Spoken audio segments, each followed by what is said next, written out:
Thank you, Mr. Chairman, Ranking Minority Member, and members of the committee. I retired this past year after 33-plus years of service. My service began in 1979 upon enlistment in the United States Air Force.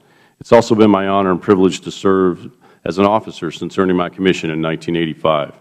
Throughout these years, I have served with many brave and distinguished men and women, both uniformed and civilian. I thank them for their service and their example. My time in service was filled with many great and humbling opportunities. I am thankful for these as well. Over the span of my career, I have been shaped by professional education, training, and experience. These and other personal influences have formed my thoughts on today's subject. To present a sense of context, here is a brief outline of my previous service most relevant at hand. The Chairman has already covered some. What I would like to add is, as an AFRICOM plank holder, I twice served in Africa Command, first as a colonel, as the NRO representative to the command, and next as a general officer as the Deputy Director of Intelligence and Knowledge Development Division. Additionally, I served as a JOC Watch Officer for Joint Operations Center during Odyssey Dawn and Operation Unified Protector. And in addition to that, I also served as the Senior Military Liaison to National Science Foundation. That's relevant since the Science Foundation was also an interagency partner.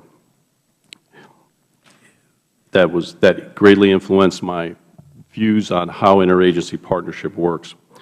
My theme of 3 topics are submitted in my written statement. First topic, U.S.-Africa Command and the interagency nature of that command. Second, military operations with regard to Libya. It discusses strategy, supporting policy, and policy in a highly dynamic and limiting, can be highly dynamic and limit strategy when it's challenged to achieve a desired result. Benghazi in 2012. This is the most serious of the themes. There are many sayings in the military. One saying that rings most true is, you fight the way you train. And in Benghazi we did. Many with firsthand knowledge have recounted the heroism displayed by the brave Americans in Benghazi that night. They fought the way they trained. That's in the record. Outside of Libya, there were discussions that churned on about what we should do. These elements also fought the way they were trained.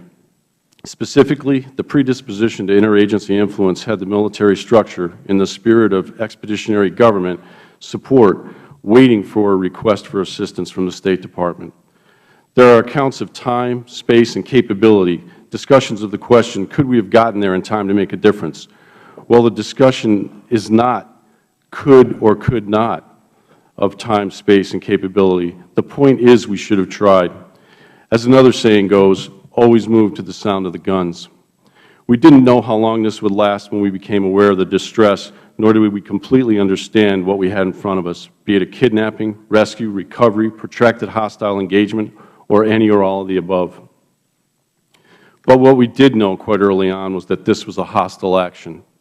This was no demonstration gone terribly awry. To the point of what happened, the facts led to the conclusion of a terrorist attack. The AFRICOM J2 was focused on attribution. The attacks became attributable very soon after the event. Thank you for the invitation to appear before this committee.